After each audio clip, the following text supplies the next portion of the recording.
2025 ഇനി റിലീസാകാനിരിക്കുന്ന most awaited Indian സിനിമയായി IMDb റിപ്പോർട്ടിൽ ഒന്നാം സ്ഥാനത്തെത്തിയിരിക്കുന്ന സിനിമയാണ് രജനികാന്ത് നായകനായിട്ട് അഭിനയിക്കുന്ന കൂലി എന്ന ചിത്രം.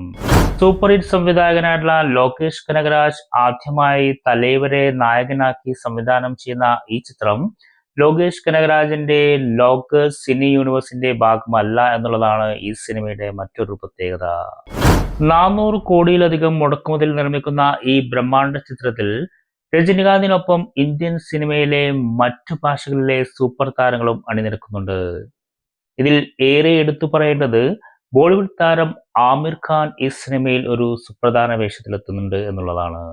ആമിർ ഖാനെ കൂടാതെ തെലുങ്ക് സൂപ്പർ താരം നാഗാർജുന, കന്നഡ സൂപ്പർ താരം ഉപേന്ദ്ര, സത്യരാജ്, മലയാള താരം സൗബിൻ സാഹിർ തുടങ്ങി വമ്പൻ താരനിര ഇതിൽ അണിനിരക്കുന്നുണ്ട്. ശ്രുതി ഹസനും പൂജ ഹെഗ്ഡെയും ഈ ചിത്രത്തിൽ നായക കഥാപാത്രങ്ങളെ അവതരിപ്പിക്കുന്നു.